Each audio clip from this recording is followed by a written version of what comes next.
Halo, Assalamualaikum warahmatullahi wabarakatuh. Shalom, Om Swastiastu, Namo Buddhaya, salam kebajikan untuk kita semua. Selamat pagi, selamat siang, dan selamat malam untuk teman-teman semua dimanapun berada. Semoga selalu dalam keadaan sehat dan baik. Oke, dalam video kali ini saya akan membahas informasi dasar terkait perhitungan tarif penerbangan internasional. Nah, jadi informasi dasar apa aja yang bisa kita gunakan saat menghitung tarif penerbangan internasional? Oke, pada materi kali ini kita akan belajar tentang 6 subbab materi. Yaitu yang pertama ada sumber informasi. Jadi, kita bisa mengakses dari mana aja sih sumber informasi yang bisa kita pakai dalam perhitungan tarif penerbangan internasional. Kemudian yang kedua yaitu ada mata uang. Nah, pada perhitungan penerbangan internasional, mata uang ini sangat berbeda dan sangat penting ya, khususnya karena nantinya berapa yang harus kita bayar. Tapi dalam perhitungannya itu memiliki beberapa kode-kode atau beberapa istilah yang harus kita ketahui agar kita nantinya tidak salah menjumlahkan atau mencari tahu keseluruhan total biaya yang harus dibayar oleh penumpang. Kemudian yang ketiga ada bentuk-bentuk perjalanan. Yang keempat yaitu standar formulasi atau langkah-langkah kita dalam menghitung tarif penerbangan internasional. Yang kelima higher intermediate point atau harga yang lebih tinggi ketika suatu perjalanan dari origin menuju destination dan ternyata ada harga yang lebih tinggi daripada origin dan destination. Kemudian yang terakhir yaitu ada one way backhaul check fare. Ini masih sama, masih berkaitan dengan HIP atau higher intermediate point.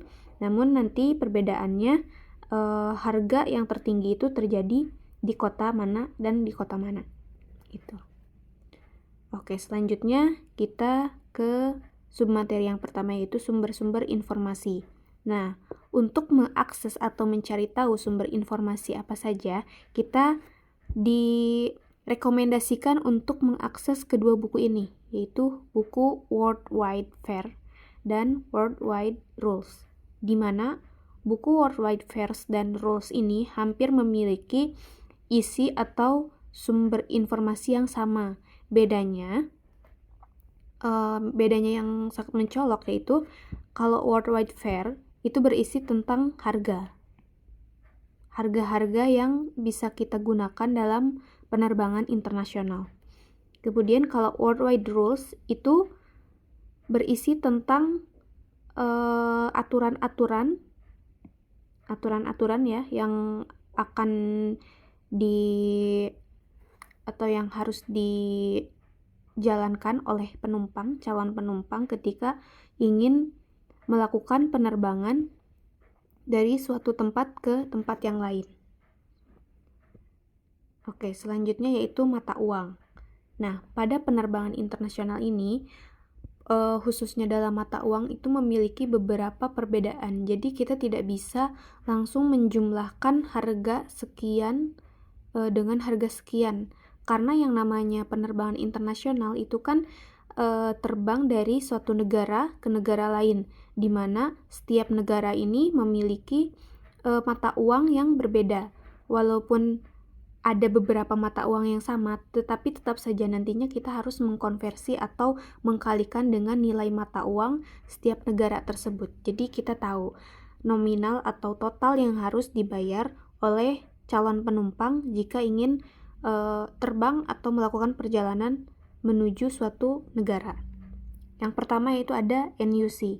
NUC ini merupakan Neutral Unit Currency atau nilai mata uang yang netral. Jadi khusus dalam penerbangan itu mata uangnya bukan lagi rupiah atau dolar atau euro atau sebagainya semacamnya, tapi dalam penerbangan internasional menggunakan mata uang NUC atau Neutral Unit Currency. Jadi mata uang netral yang digunakan dalam tarif penerbangan internasional untuk mempermudah proses perhitungan. Nah, kemudian yang kedua ada ROE atau Rate of Exchange. Jadi ROE ini merupakan nilai tukar mata uang negara-negara di dunia terhadap NUC. ROE ditentukan oleh IATA dan nilainya tidak tetap. Nah, jadi ketika dalam penerbangan internasional memiliki suatu nilai atau nominal, misalkan 115 NUC, tetapi kita terbang atau memilih rute penerbangan misalkan dari Jakarta atau dari Malaysia atau dari negara manapun. Nah, agar bisa dibayar oleh calon penumpang tersebut, maka kita harus tahu nilai tukar mata uang dari setiap negaranya terhadap NUC ini berapa. Jadi NUC-nya sekian, kemudian nantinya kita akan mengkalikan dengan ROE atau Rate of Exchange atau nilai mata uang dari setiap negaranya. Kemudian yang ketiga ada LCF, Local Currency Fair. Nah, Local Currency Fair ini adalah suatu proses atau yang sudah saya jelaskan sebelumnya.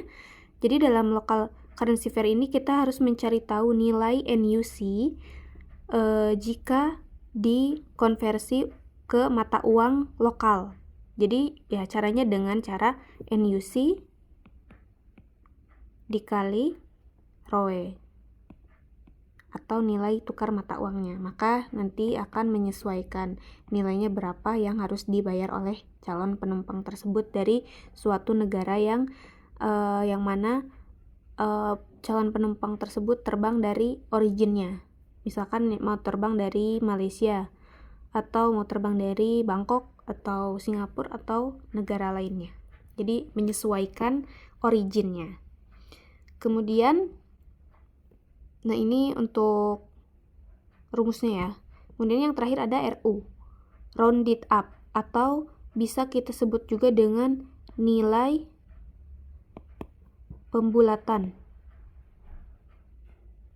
Nah, karena biasanya pada hasil NUC dikali ROE ini memiliki beberapa angka di belakang koma, maka pada penerbangan internasional ini memiliki rounded up atau nilai-nilai tukar mata uang, nilai-nilai pembulatan jika terdapat angka di belakang koma. Maka nantinya bisa dibulatkan, misalkan RU-nya 1 itu bisa dibulatkan satu angka di atasnya jika ada angka di belakang koma. Nah, tapi jika tidak ada angka di belakang koma, maka tidak perlu dibulatkan angkanya. Oke, lanjut kita ke submateri yang kedua, yaitu mata uang. Atau di sini kita akan belajar RU ya, atau yang sebelumnya saya bahas, yaitu rounded up atau nilai pembulatan.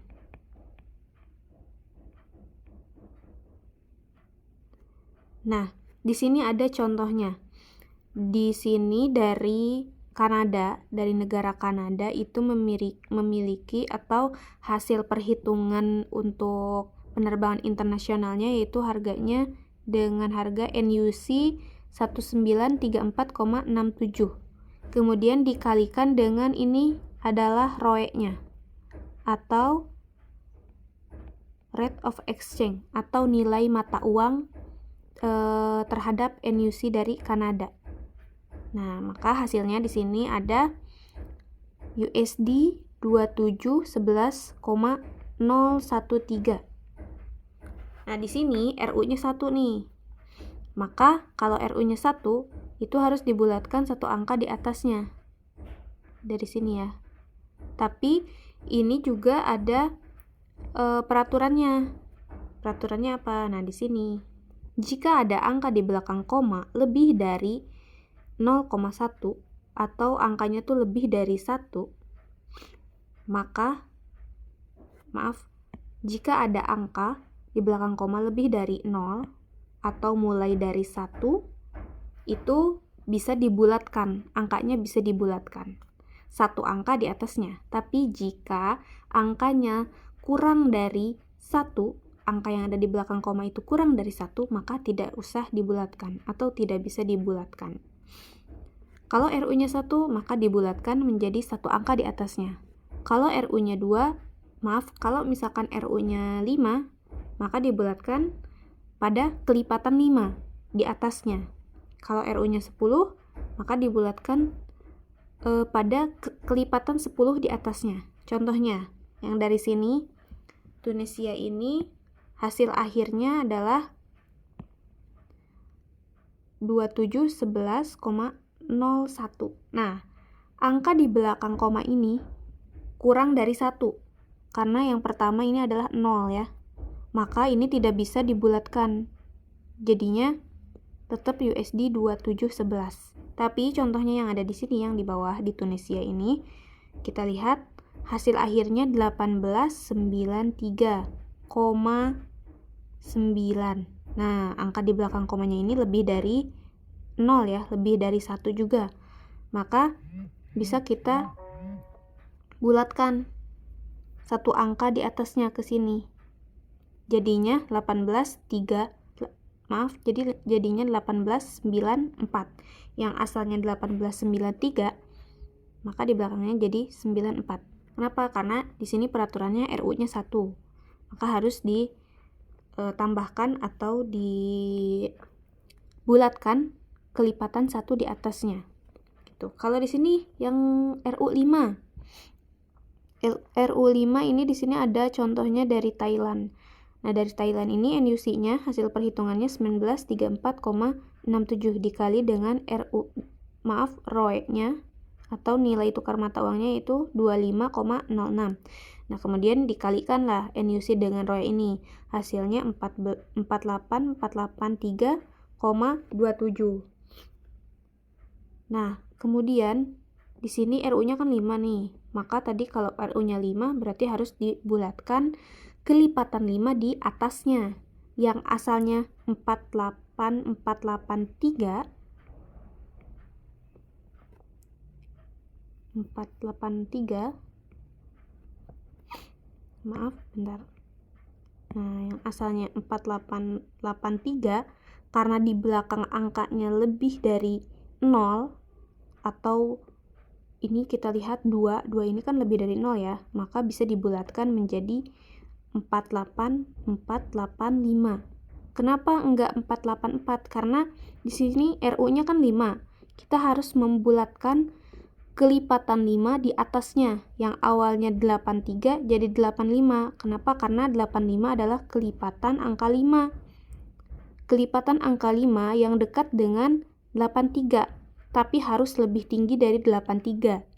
Tidak bisa jadi 480.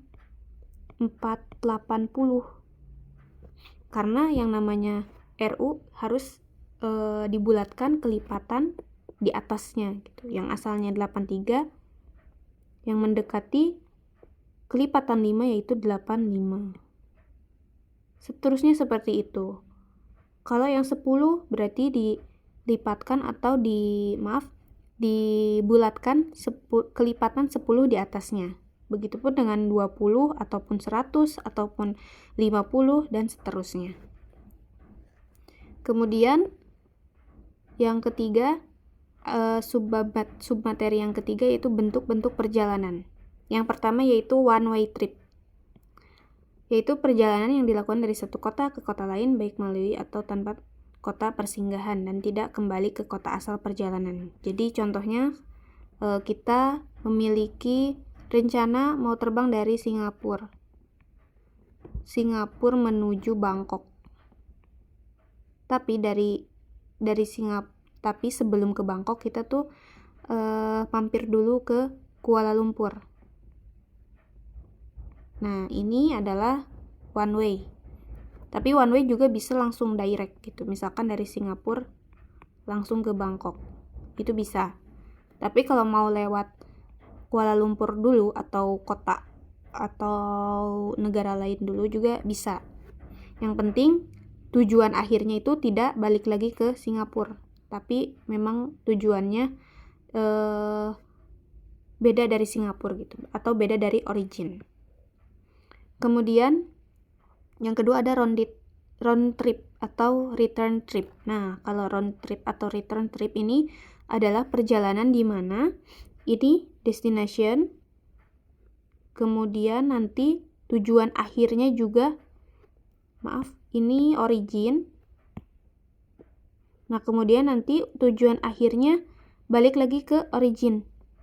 Nah, kalau kayak gini, terus destinasinya di mana? Destinasinya untuk yang ini adalah Amsterdam. Kenapa Amsterdam? Karena pada rute ini kita lihat dari Singapura, kota mana atau negara mana yang paling jauh atau yang paling jauh dari origin. Nah, di sini kan dilihat dari Singapura yang paling jauh adalah Amsterdam. Maka destinasinya yaitu Amsterdam. Tapi nantinya akan balik lagi ke Singapura atau ke origin. Atau contoh lain, kayak gini, misalkan dari Singapura menuju Oslo, kemudian balik lagi nanti langsung ke Singapura. Nah, kemudian yang ketiga ada circle trip. Circle trip ini perjalanan dari satu kota ke kota lain melalui beberapa kota persinggahan dan kembali ke kota asal dengan harga yang berbeda antara harga pulang dan pergi. Nah, jadi sebelumnya di round trip atau di return trip itu nanti ada harga khusus. Dari sini tuh ada harga round trip atau harga PP. PP itu apa? Pulang pergi. Harga pulang pergi. Jadi ada khusus gitu. Jadi nggak bakalan sama harganya dengan yang ada di sini. Tapi yang ada di sini tuh bisa jadi harga setengahnya dari harga pulang pergi, harga round trip. Jadi harga round trip adalah harga 2 kalinya one way, 2 kali one way. Kalau harga one way itu adalah harga setengahnya dari round trip gitu. Nah, nanti di circle trip juga ngambilnya harga round trip atau harga pulang pergi. Cuman bedanya dalam circle trip biasanya itu tidak semua penerbangan menggunakan kelas atau memiliki harga yang sama atau melewati kota yang berbeda gitu. Kalau di round trip kan bisa aja melewati kota yang sama ya, tapi bisa juga melewati kota yang berbeda. Cuman harganya tetap sama. Tapi kalau di circle trip ini harga dan rutenya pasti berbeda gitu.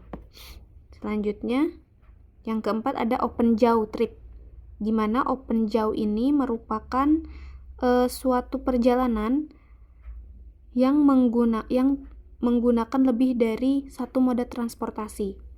Ini contohnya di sini dari Kuala Lumpur ke Melbourne, kemudian ke Sydney, dari Sydney ke Singapura.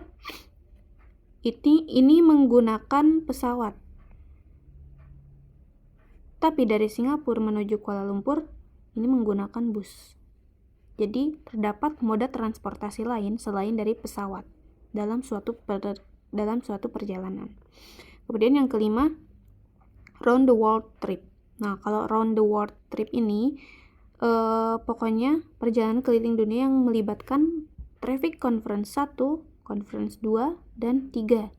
Jadi seperti yang sudah kita bahas pada materi sebelumnya, itu IATA itu membagi dunia menjadi 3 bagian. Menjadi 3 bagian ya.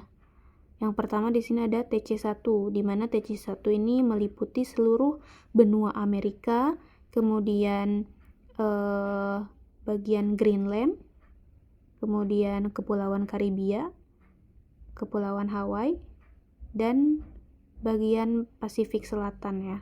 Kemudian di TC2 seluruh benua Eropa, benua Afrika di sini.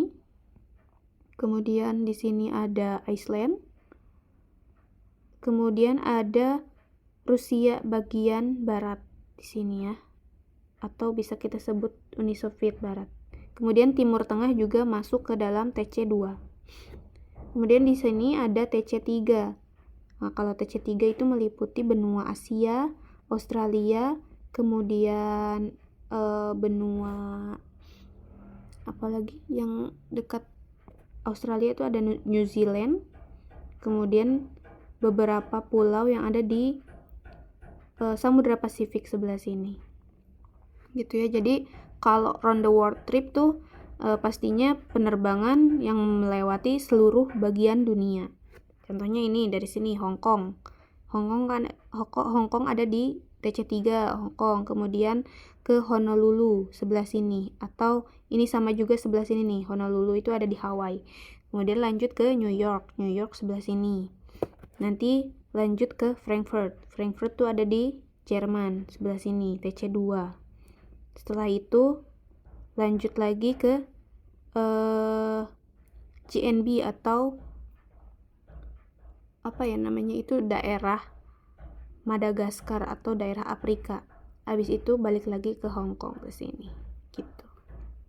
Selanjutnya yaitu ada standar formulasi perhitungan. Nah, pada saat kita mau menghitung tarif penerbangan internasional, maka kita harus tahu dulu dasar-dasarnya, apa yang harus kita hitung gitu.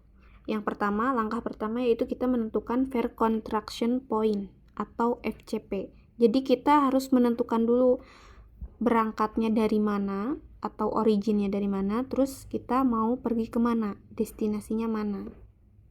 Kemudian nanti untuk menuju destinasi ini apakah kita harus singgah dulu atau enggak gitu. Singgah dulu di suatu kota atau enggak. Kemudian pada FCP ini kita juga bisa tahu harga untuk penerbangan dari kota A ke kota B itu harganya berapa. Kemudian jarak maksimal yang ditempuh berapa. Dan global indikator yang dipakai itu apa. Karena global indikator mempengaruhi juga pada harga dan jarak gitu. Kemudian menentukan Neutral Unit Currency, NUC-nya. Neutral Unit Currency of Construction, carilah beberapa NUC yang harus diterapkan dari origin destination berdasarkan GI, kelas penerbangan apa yang akan digunakan gitu.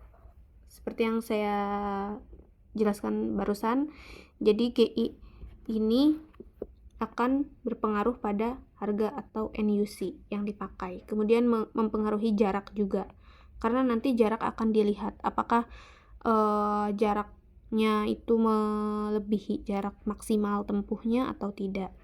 Kemudian rule ini ada beberapa aturan-aturan yang berlaku pada harga, rute, serta kelas penerbangan tertentu yang dipilih oleh calon penumpang. Kemudian di sini ada maximum permitted mileage, yaitu jarak maksimal yang harus atau yang bisa ditempuh untuk suatu perjalanan. Jadi contohnya, kita mau terbang dari Jakarta menuju Bangkok. Nah, untuk perjalanan dari Jakarta ke Bangkok itu, dari IATA memiliki aturan maksimal jarak yang ditempuh itu berapa mil nantinya. Nah, misalkan ada 3.000 mil. Kemudian kalau misalkan dari Jakarta ke Bangkok ini mau singgah dulu ke Singapura, nah kita harus menghitung nantinya jarak dari Jakarta ke Singapura berapa, kemudian jarak ke Bangkok berapa. Nah, itu nanti kita jumlahkan, dan jumlahnya apakah lebih besar daripada 3.000 mil atau kurang, atau maksudnya tidak lebih besar gitu. Kalau misalkan tidak lebih besar ya berarti aman.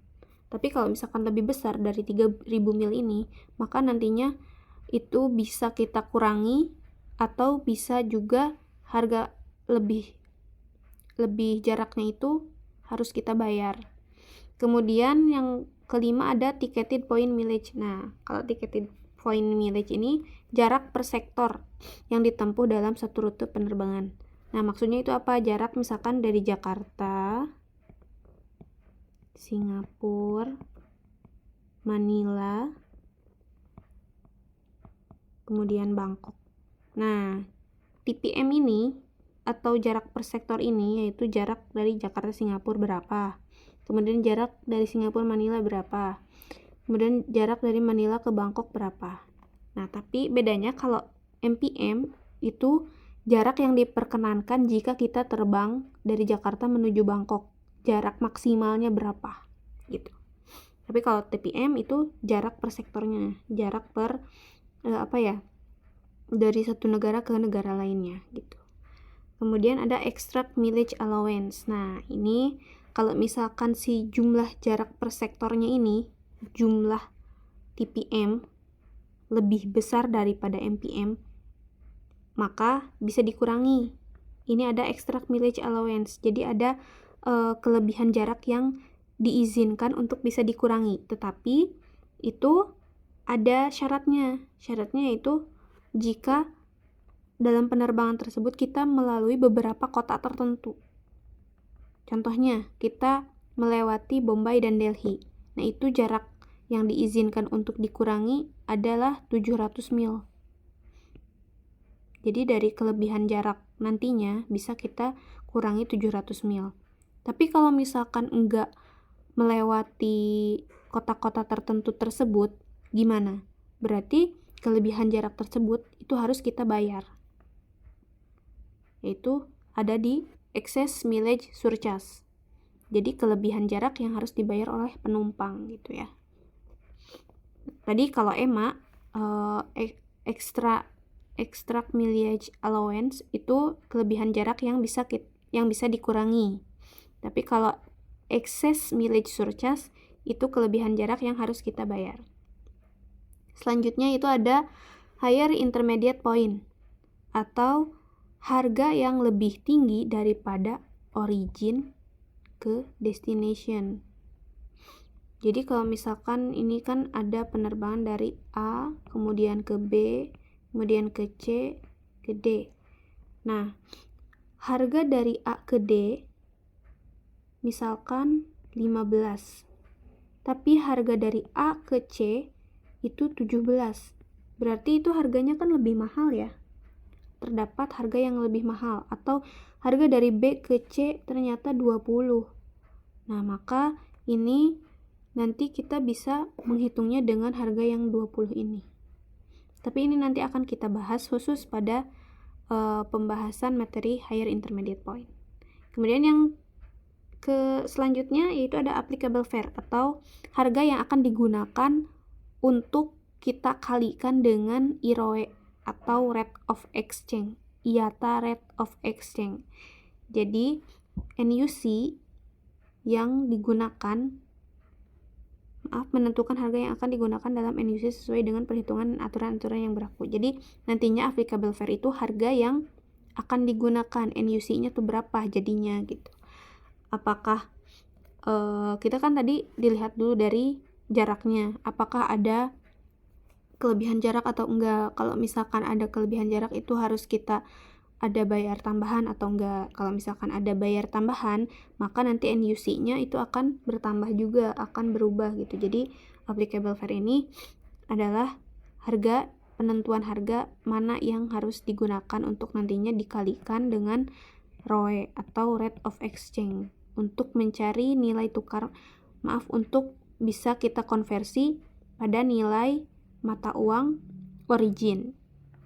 Selanjutnya yaitu ada local currency pair atau LCF. Ini sudah kita bahas sebelumnya di bagian bagian ini ya, bentuk mata uang. Nah, LCF ini memiliki rumus di mana NUC dikali IROE atau IATA rate of exchange atau nilai tukar mata uang. Mata uang sesuai dengan originnya. Maka nanti akan dihasilkan harga sesuai dengan origin itu berapa. Nah, selanjutnya ini sudah saya bahas juga nanti di bagian mileage atau bagian jarak itu kita ada yang namanya EMA dan IMS. EMA itu tadi apa? Extract mileage allowance. Kalau IMS excess mileage surcharge. Kalau EMA itu adalah kelebihan jarak yang bisa dikurangi, dan kalau EMA kelebihan jarak yang harus dibayar. Kemudian ada higher intermediate point, one way backhaul check fare. Dan ini kalau yang ini masih berkaitan dengan HIP.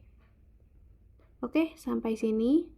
Semoga teman-teman paham dengan apa yang saya sampaikan.